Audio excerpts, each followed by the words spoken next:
Patriarcas y Profetas, capítulo 34. Los 12 espías. 11 días después de abandonar Horeb, la hueste hebrea acampó en Cades, en el desierto de Parán, cerca de las fronteras de la tierra prometida. Allí propuso el pueblo que se enviasen espías a reconocer el país. Moisés presentó el asunto al Señor y el permiso le fue concedido con la indicación de elegir para este fin a uno de los jefes de cada tribu.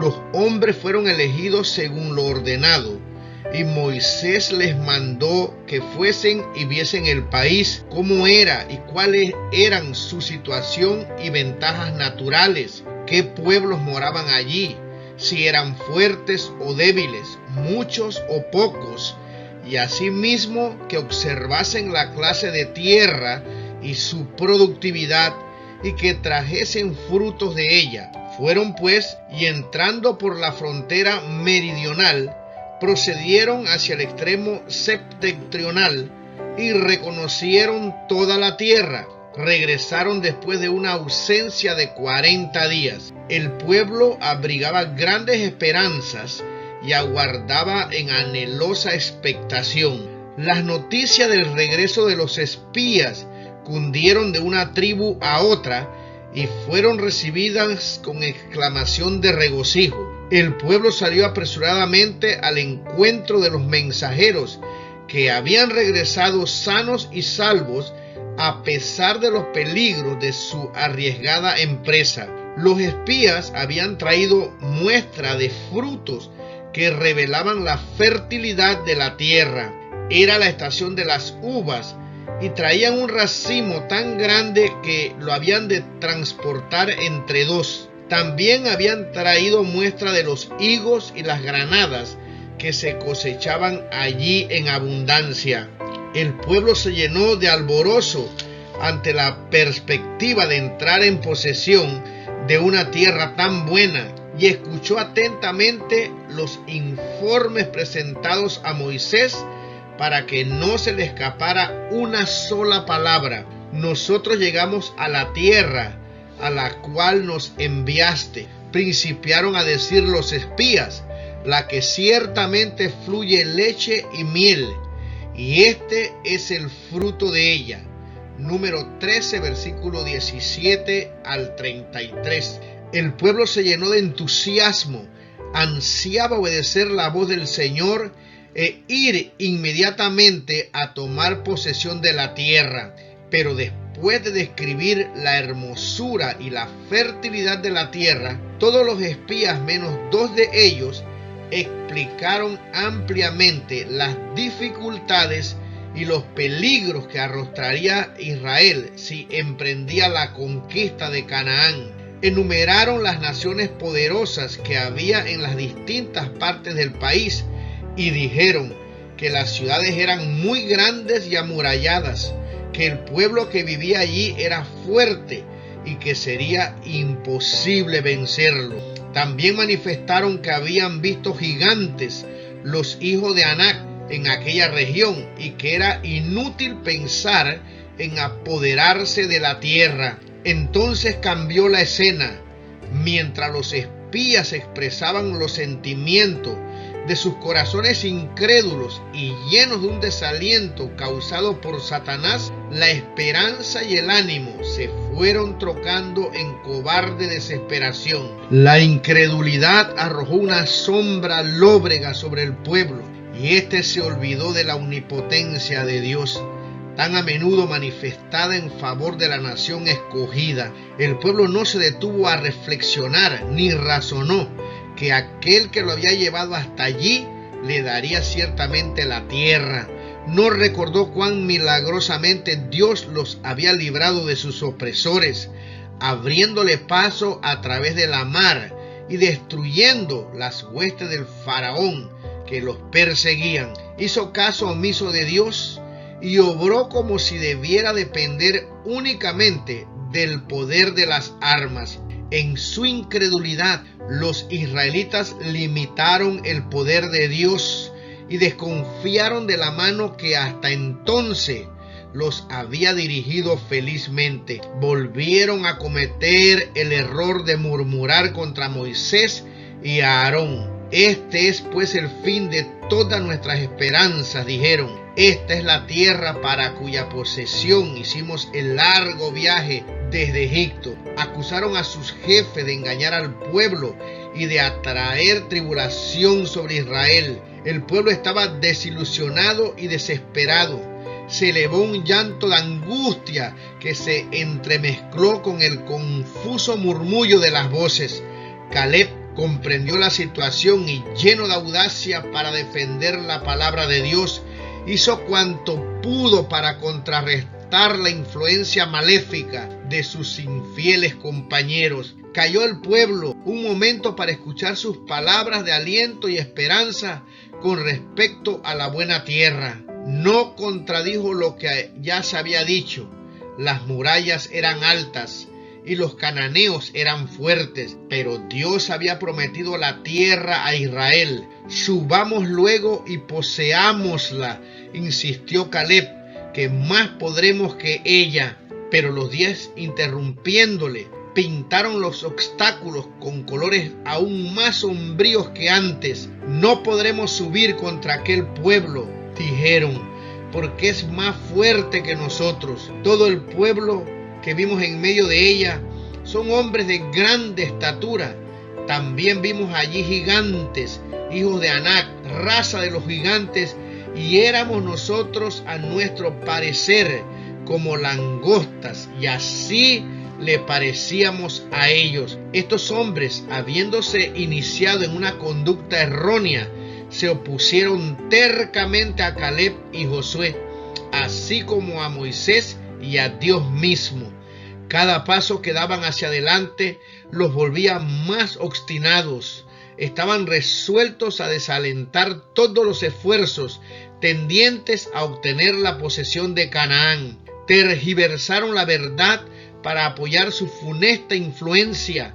La tierra por donde pasamos para reconocerla es tierra que traga a sus moradores, manifestaron. No solo era este un mal informe, sino que era una mentira y una inconsecuencia. Los espías habían declarado la tierra fructífera y próspera, todo lo cual habría sido imposible si el clima hubiese sido tan malsano que se pudiera decir de la tierra que se tragaba a sus moradores. Pero cuando los hombres entregan su corazón a la incredulidad, se colocan bajo el dominio de Satanás y nadie puede decir hasta dónde los llevará. Entonces toda la congregación alzó su voz y gritaron y dieron voces, y el pueblo lloró aquella noche. A esto siguió pronto la rebelión abierta y el amotinamiento, porque Satanás ejercía absoluto dominio y el pueblo parecía estar privado de razón. Maldijeron a Moisés y a Aarón, olvidando que Dios oía sus inicuos discursos y que, envuelto en la columna de nube, el ángel de su presencia era testigo de su terrible explosión de ira. Con amargura clamaron: ojalá muriéramos en la tierra de Egipto o en este desierto. Luego sus sentimientos se exacerbaron contra Dios. ¿Por qué nos trae Jehová a esta tierra para caer a cuchillo y que nuestras mujeres y nuestros chiquitos sean por presa? ¿No nos sería mejor volvernos a Egipto? Y decían el uno al otro: hagamos un capitán y volvamos a Egipto. En esa forma no solo acusaron a Moisés, sino también a Dios mismo de haberlos engañado al prometerle una tierra que ellos no podían poseer. Y llegaron hasta el punto de nombrar un capitán que los llevara de vuelta a la tierra de su sufrimiento y esclavitud, de la cual habían sido libertados por el brazo poderoso del Omnipotente. En humillación y angustia, Moisés y Aarón cayeron sobre sus rostros delante de toda la multitud de la congregación de los hijos de Israel, sin saber qué hacer para desviarlo de su apasionado e impetuoso propósito. Caleb y Josué trataron de apaciguar a la multitud tumultuosa, habiendo rasgado sus vestiduras en señal de dolor e indignación. Se precipitaron entre la gente y sus voces enérgicas se oyeron por sobre la tempestad de lamentaciones y rebelde pesar. La tierra por donde pasamos para reconocerla es tierra en gran manera buena. Si Jehová se agradare de nosotros, Él nos meterá en esta tierra y nos la entregará, tierra que fluye leche y miel. Por tanto, no seáis rebeldes contra Jehová, ni temáis al pueblo de aquesta tierra, porque nuestro pan son, su amparo se ha apartado de ellos, y con nosotros está Jehová, no los temáis. Los cananeos habían colmado la medida de su iniquidad, y el Señor ya no podía tolerarlos. Ahora que les había retirado su protección, iban a resultar una presa fácil. El pacto de Dios había prometido la tierra a Israel, pero el falso informe de los espías infieles fue aceptado y todo el pueblo fue engañado por él. Los traidores habían realizado su obra, aun cuando solo 2 hombres hubiesen dado malas noticias y los otros 10 lo hubiesen animado a poseer la tierra en el nombre del Señor. El pueblo, por su perversa incredulidad, habrían seguido el consejo de los 2 en preferencia al de los 10.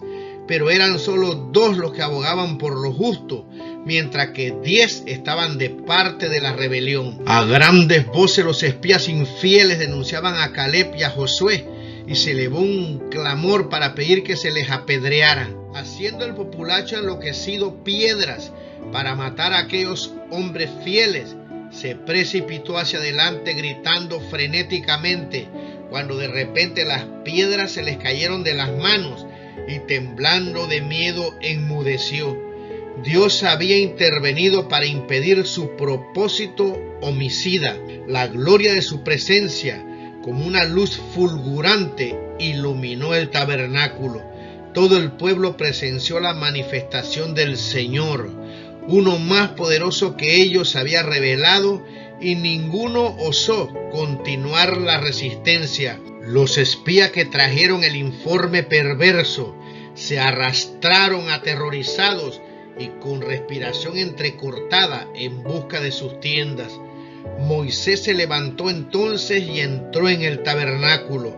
El Señor le declaró acerca del pueblo: yo le heriré de mortandad y lo destruiré, y a ti te pondré sobre gente grande y más fuerte que ellos. Pero nuevamente Moisés intercedió por su pueblo. No podía consentir en que fuese destruido y que él en cambio se convirtiese en una nación más poderosa.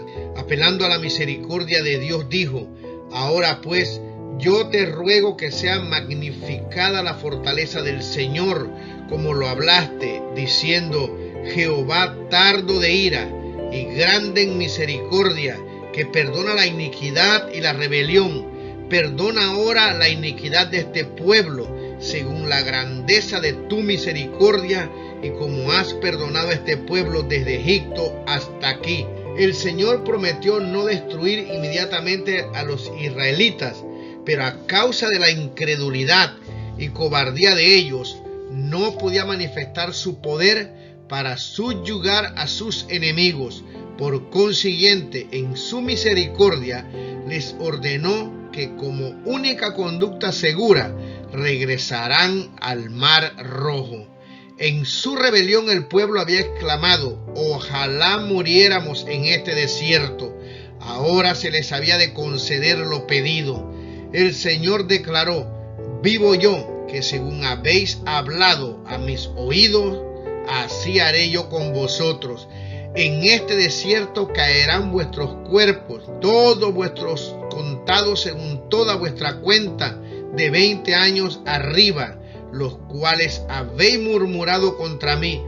vosotros a la verdad no entraréis en la tierra, mas vuestros chiquitos, de los cuales dijisteis que serían por presa, yo los introduciré y ellos conocerán la tierra que vosotros despreciasteis. Y con respecto a Caleb, dijo: empero mi siervo Caleb, por cuanto hubo en él otro espíritu y cumplió de ir en pos de mí, yo le meteré en la tierra donde entró y su simiente la recibirá en heredad. Así como los espías habían estado 40 días de viaje, las huestes de Israel iban a peregrinar en el desierto durante 40 años. Cuando Moisés comunicó la decisión divina al pueblo, la ira de éste se trocó en luto. Todos sabían que el castigo era justo. Los 10 espías infieles, heridos divinamente por la plaga, perecieron a la vista de todo Israel, y en la suerte de ellos el pueblo leyó su propia condenación. Los israelitas parecieron arrepentirse entonces sinceramente de su conducta pecaminosa, pero se entristecían por el resultado de su mal camino, y no porque reconocieron su ingratitud y desobediencia. Cuando vieron que el Señor era irreflexible en su decreto, volvió a despertarse su terca voluntad y declararon que no volverían al desierto. Al ordenarles que se retiraran de la tierra de sus enemigos, Dios probó la sumisión aparente de ellos y vio que no era verdadera. Sabían que habían pecado gravemente al impedir que los dominaran sentimientos temerarios y al querer dar muerte a los espías que les habían incitado a obedecer a Dios, pero solo sintieron temor al darse cuenta de que habían cometido un error fatal cuyas consecuencias iban a resultarles desastrosas. No habían cambiado en su corazón y solo necesitaban una excusa para rebelarse otra vez. Esta excusa se les presentó cuando Moisés les ordenó por autoridad divina que regresaran al desierto. El decreto de que Israel no entraría en la tierra de Canaán por 40 años fue una amarga desilusión para Moisés, Aarón, Caleb y Josué, pero aceptaron sin murmurar la decisión divina. Por el contrario, los que habían estado quejándose de cómo Dios los trataba y declarando que querían volver a Egipto, lloraron y se lamentaron grandemente cuando les fueron quitadas las bendiciones que habían menospreciado. Se habían quejado por nada y ahora Dios les daba verdaderos motivos de llorar. Si se hubieran lamentado por su pecado cuando les fue presentado fielmente, no se habría pronunciado esta sentencia, pero se afligían por el castigo. Su dolor no era arrepentimiento y por lo tanto no podía obtener la revocación de su sentencia. Pasaron toda la noche lamentándose, pero por la mañana renació en ellos la esperanza. Resolvieron redimir su cobardía cuando Dios les había mandado que siguieran hacia adelante y tomaran posesión de la tierra. Habían rehusado hacerlo. Ahora, cuando Dios les ordenaba que se retiraran, se negaron igualmente a obedecer sus órdenes. Decidieron apoderarse de la tierra. Pudiera ser que Dios aceptara su obra y cambiara su propósito hacia ellos. Dios les había dado el privilegio y el deber de entrar en la tierra en el tiempo que les señalara, pero debido a su negligencia voluntaria se les había retirado ese permiso. Satanás había logrado su objeto de impedirles la entrada a Canaán y ahora los incitaba a que, contrariando la prohibición divina, hicieran precisamente aquello que habían rehusado hacer cuando Dios se lo había mandado. En esa forma, el gran engañador logró la victoria al incitarlos por segunda vez a la rebelión. Habían desconfiado de que el poder de Dios acompañara sus esfuerzos por obtener la posesión de Canaán, pero ahora confiaron excesivamente en su propia fuerza y quisieron realizar la obra sin la ayuda divina. Pecado hemos contra Jehová, gritaron, nosotros subiremos y pelearemos conforme a todo lo que Jehová nuestro Dios nos ha mandado.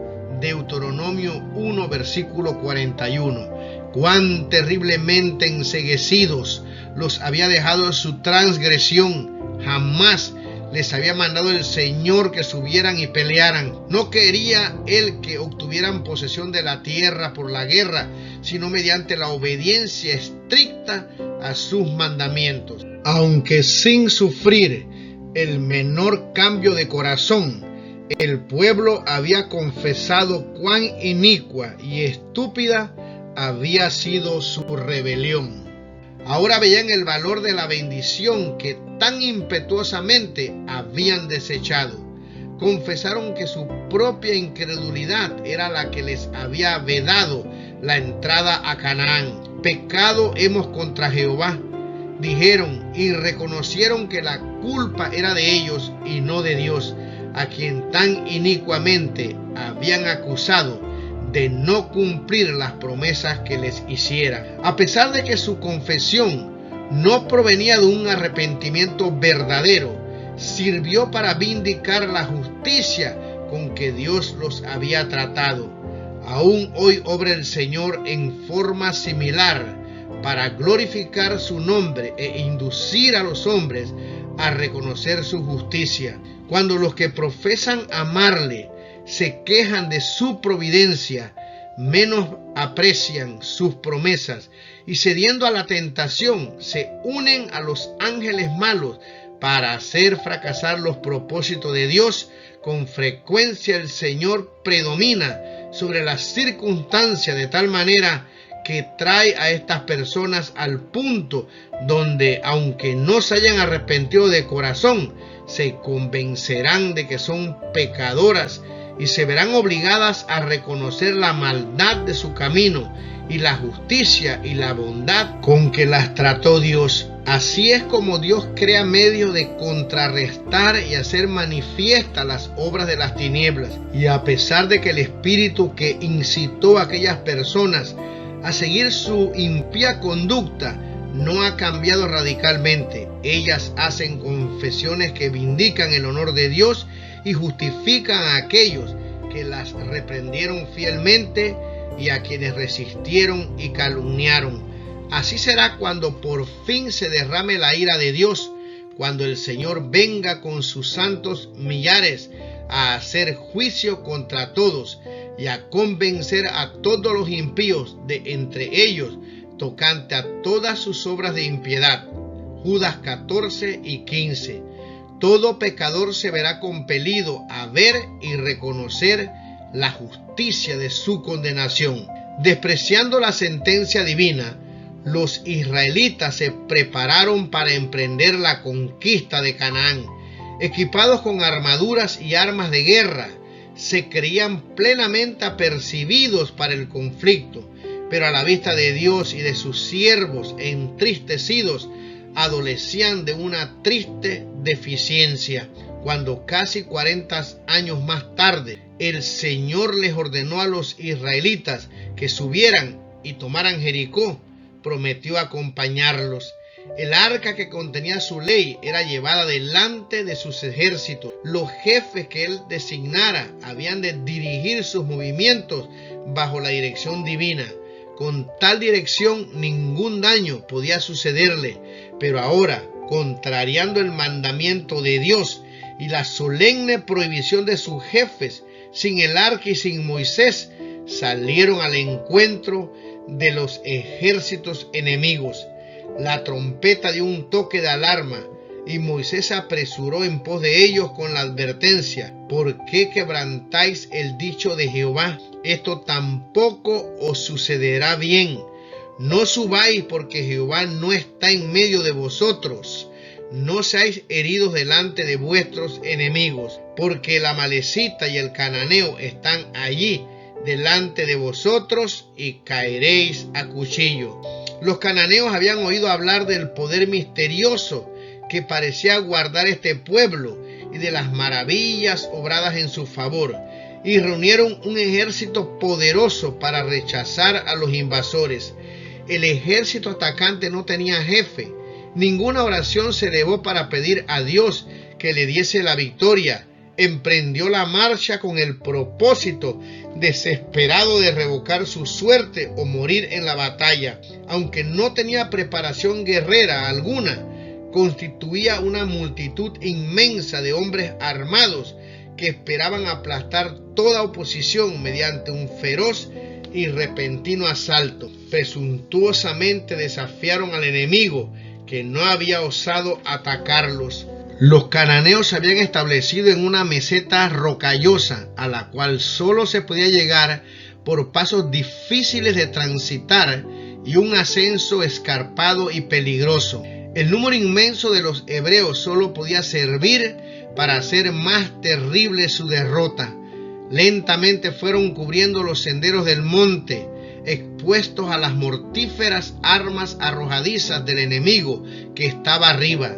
Lanzaban rocas macizas que bajaban con retumbante fragor y marcando su trayectoria con la sangre de los hombres destrozados. Los que lograron llegar a la cumbre, agotados con el ascenso, fueron ferozmente rechazados y obligados a retroceder con grandes pérdidas. Por el campo de la matanza quedaron esparcidos los cadáveres. El ejército de Israel fue derrotado totalmente. La destrucción y la muerte fueron las consecuencias de aquel experimento de los rebeldes. Obligados por fin a retirarse en derrota, los sobrevivientes volvieron y lloraron delante de Jehová, pero Jehová no escuchó su voz. Deuteronomio 1:45. En virtud de su señalada victoria, los enemigos de Israel, que antes habían aguardado con temblor la aproximación de aquella poderosa hueste, se envalentonaron con confianza para resistirles. Ahora consideraron falsos todos los informes que habían oído respecto a las cosas maravillosas que Dios había hecho en favor de su pueblo, y creyeron que no había motivo para temer. Esta primera derrota de Israel aumentó grandemente las dificultades de la conquista, por cuanto inspiró valor y resolución a los cananeos. No les quedaba a los israelitas otro recurso que retirarse delante de sus enemigos victoriosos al desierto, sabiendo que allí habían de hallar su tumba toda una generación.